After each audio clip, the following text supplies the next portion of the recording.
Hello and welcome to this Instagram Live. We're coming to you from Cambridge School of Art at Anglo Ruskin University. We're here to talk to you today about how to prepare your portfolio for your university application.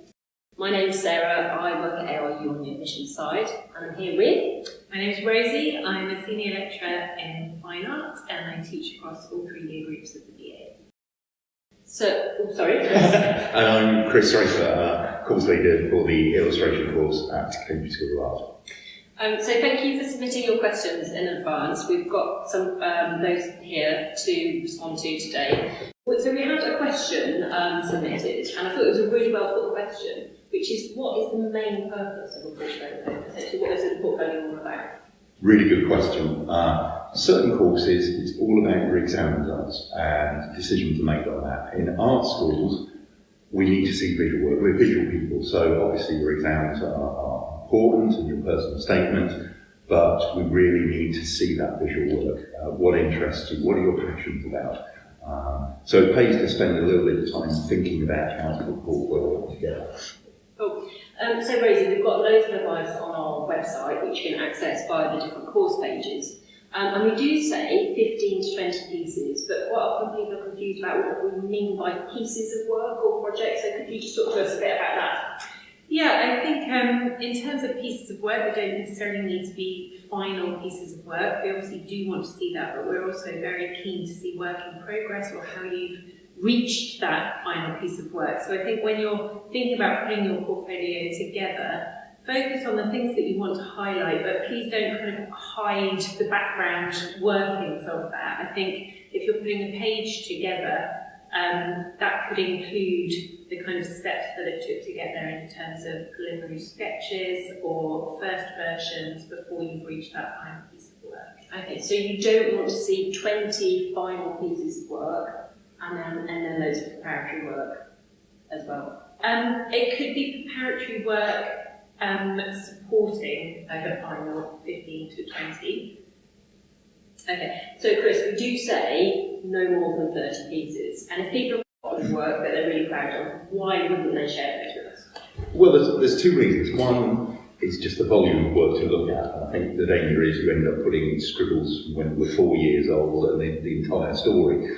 And I think it's really good to show that you can kind of edit your own work, that you only put in your best work into a portfolio. If you've got 50 written pieces, you can put multiple images onto a page.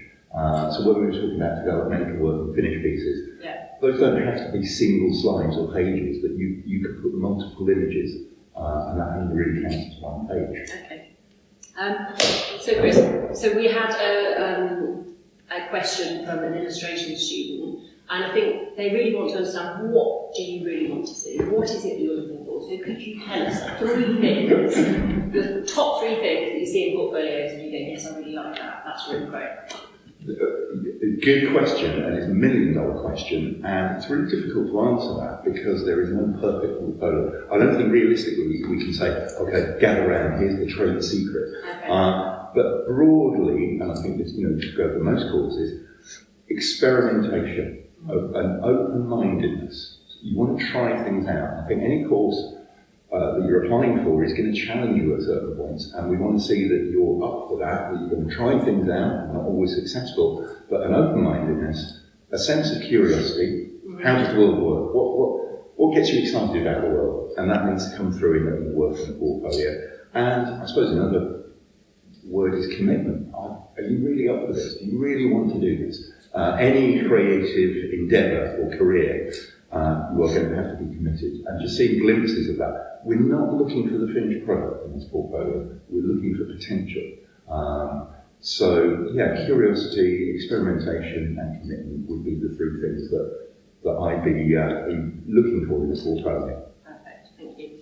And Rosie, are there things that you see in portfolios that you just don't want to see and you're like, really wish you hadn't done that? Again, it's a really good question. And it's not really as clear-cut as that. I would say, if you feel really strongly about something, but it maybe you feel like it doesn't feel like a piece of artwork or it's not conventional, we would still like to see that because it shows that experimentation. and it shows a bit of the sort of thinking behind of things. I think one thing is to avoid your portfolio being very generic, so you don't want it to look exactly like everyone else's, particularly if you're coming straight off another course. Think about those moments that show your individuality. And also, more often than not, we would like to see your most recent work. So try and avoid showing work that you made a long time ago or that maybe you're not that connected to making anymore. There are exceptions to that. I think particularly if people are applying as a mature student, they might have had sort of time away, they might have made work that they really want to go back to, and of course that's an exception. But I think if you have been producing work really regularly, you want to see the most sort of recent ideas that you're coming to and that you're excited. Okay, so if someone has a piece of work from their GCSEs, for example, that's a question that we've had previously, would you be happy to see some work from GCSEs? I think if it was contextualised, so if it made sense in terms of what they were still excited about, then it's not a definite no, but I would avoid sort of highlighting that as your most exciting work. Yeah, okay, great, thank you. So Chris, are there any kind of particular skills that you want to see coming out in your portfolio, or kind of technical abilities specifically that you look for? Not at this stage. I think at this stage it's much more, I get much more excited by ideas. And we've got 3 years to work on technique, whether that's digital, whether it's printmaking, whether it's making puppets. So approaches to problem solving, approaches to communication, for me are much more interested than maybe just 20 pieces done on Procreate, which can be very impressive, but I come back to that idea of experimentation. So I think only put the work in that you are most pleased with.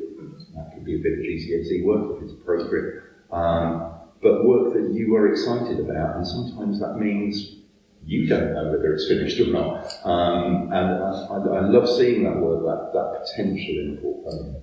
But ideas and communication are really what I'm looking for.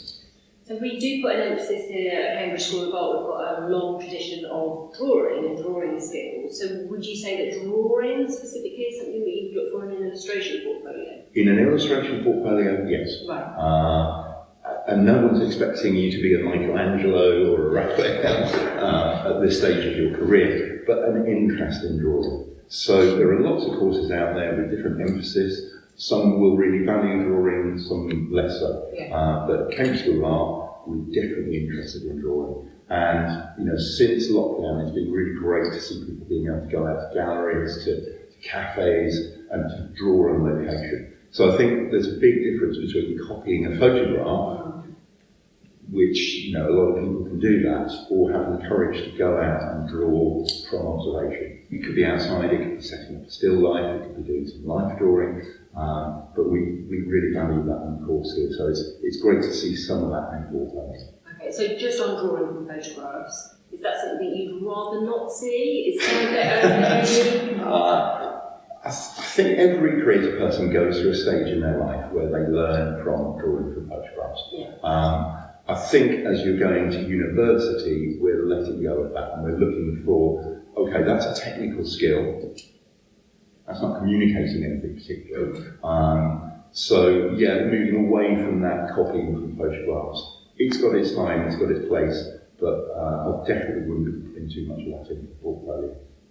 Cool, thank you. And then Rosie, so fine art can be very broad, can't it? So just in terms of someone submitting a portfolio for a fine art application, do you want to see a range of media? Is that something you actively look for? Yes, absolutely. And I think again that is about kind of experimentation and an openness to working in different ways. So I think even if you have a sense that it's maybe not a media you feel comfortable working in, that shows that you're open to trying new things. And again, it's not about this kind of focused, skills-based, kind of perfect final thing. It's about working through the ideas in different ways. So we definitely would encourage portfolios that show experimentation through a wide range of media, even if you feel very much like your identity is set within that idea. I think being able to show that you're open to that, because that's something that once you're on the course, we would definitely kind of push you to work outside of your comfort zone and to see how articulating ideas in different media kind of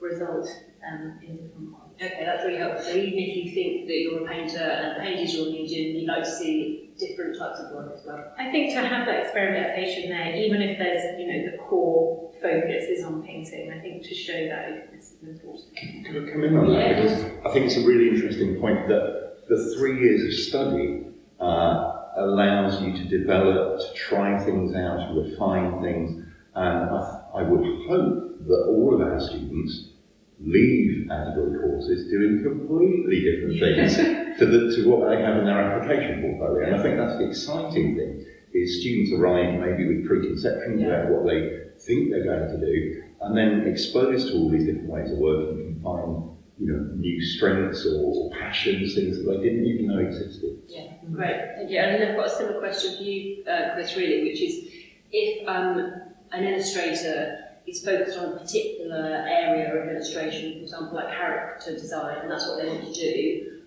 would you like to see other stuff in the portfolio other than character design? Absolutely. It comes back to that breadth of portfolio, that sense of curiosity, and I think people have their own passions, and it's important when you're putting your portfolio together, as Rosie said, for us to see you as a creative individual. What makes you different to everyone else? It could be a passion for nature, it could be a passion for portraiture, it could be a passion for making things. And, I love seeing portfolios where someone is interested in character design, but maybe they've made jewellery, or they like taking photographs. And illustration is a really broad industry. And I think a lot of people think, oh, if I can do illustrator and I can do a manga character, that's illustration. And there's, again, time and place for that, but it's a really exciting dynamic. We've got students working with VR, we've got students working with 3D printing. So I think sometimes it's our job to challenge preconceptions about what illustration is. So I love seeing someone who is just creative. Could be the way they dress, it could be the books they're reading, or the films that they're watching. So I think, enough said. Perfect. So, okay, we've got a student who's sitting at home, they really love character design, they've got loads of brilliant work, they're thinking about their, 20 pieces. Would you want them to exclude something which they would really strong in character design in order to include some different work?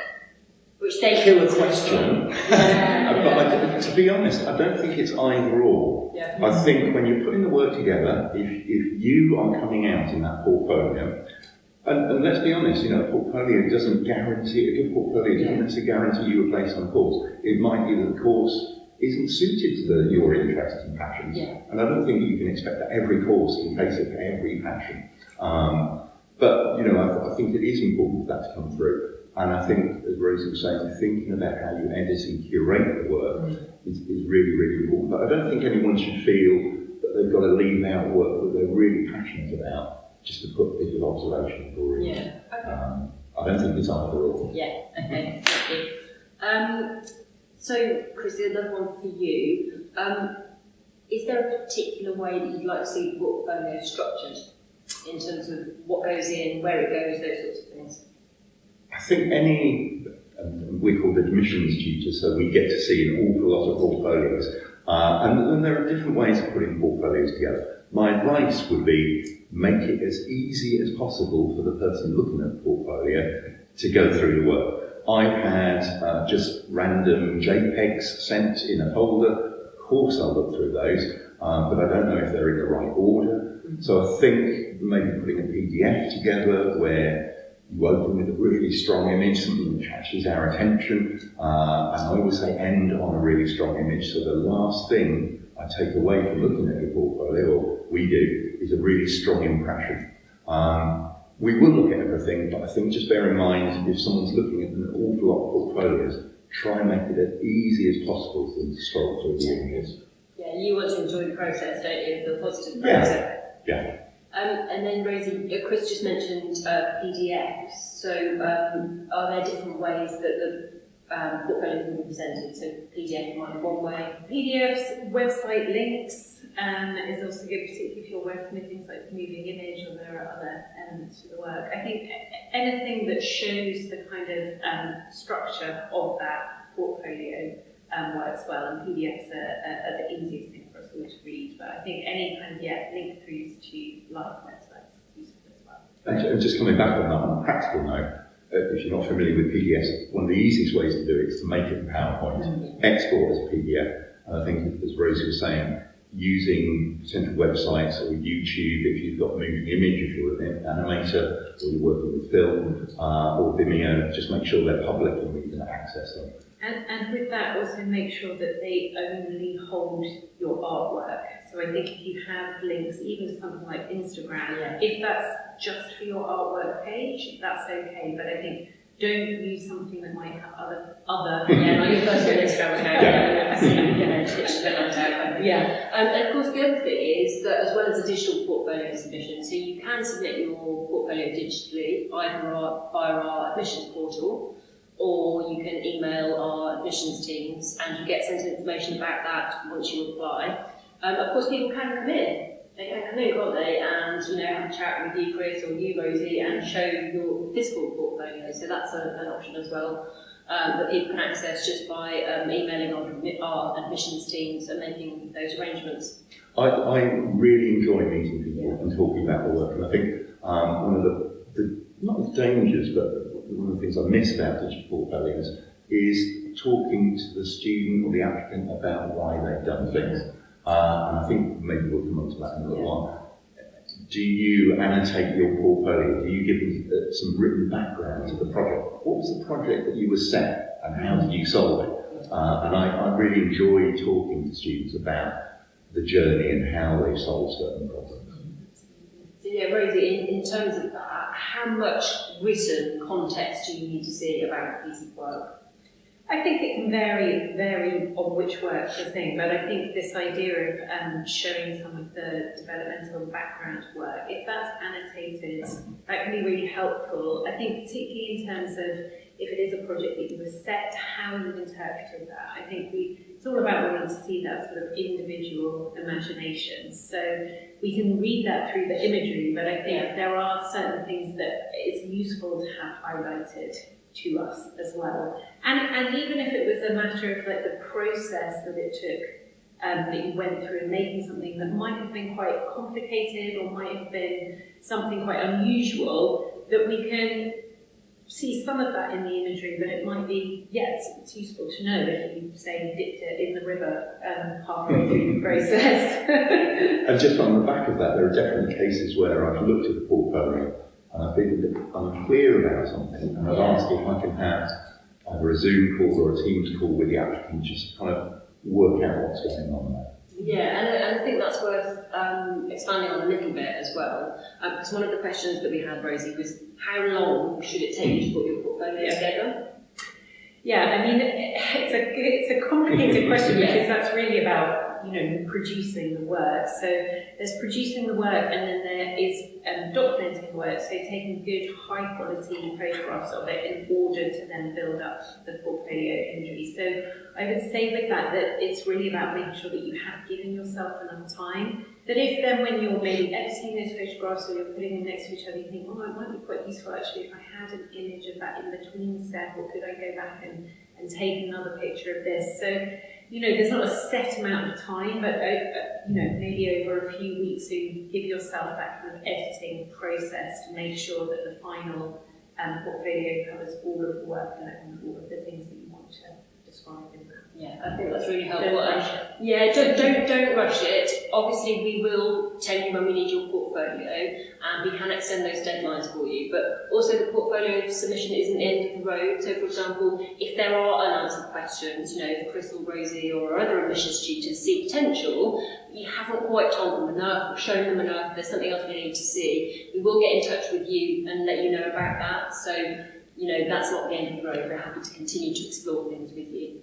So, Rachel, I'm going to have to ask you to cover any questions because they're not here on iPad. So, just Chris and Rosie, before we go to the questions that have come in, is there anything else that you think we we should cover that we haven't mentioned?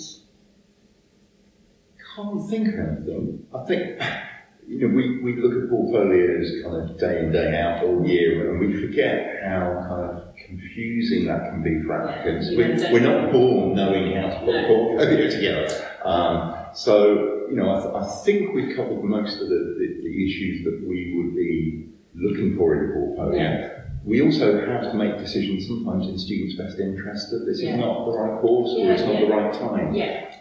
So I think we obviously want to work with great students, but sometimes it's not the right time or maybe not the right course.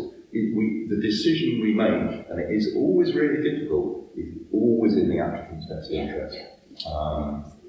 And I think with that, just making sure that you have done a bit of sort of background work, that you know a bit about the course that you're applying to, and that it would, it does seem right to you, and then you can develop a portfolio with that in mind. Yeah, and the best way to do that is to come to an open day. For example, if you haven't found everything that you need to know today about portfolios, or you want to find out a bit more, you can come to an open day and we'll do a presentation and take questions on portfolio development. And you can go to our website, aru.ac.uk/open day, you can book for that. We did have some more questions that I just wanted to cover that came in before. So we had a question from Denny Sarkarska about interior design, and it was whether there was anything specific for interior design that we haven't touched on.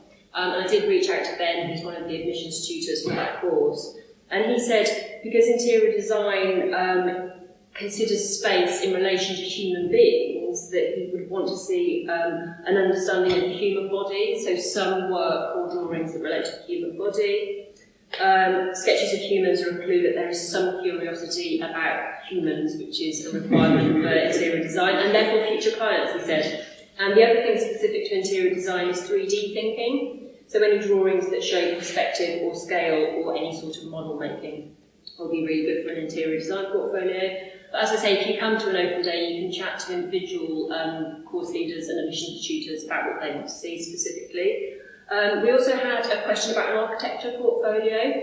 We don't cover architecture in Cambridge School of Art, but of course we do at ARU in our Faculty of Science and Engineering, and they've got loads of great information on their website. So if you just search ARU architecture portfolio, you can read their advice, which actually is very similar to everything that we've discussed today: curiosity, creativity, all those sorts of things.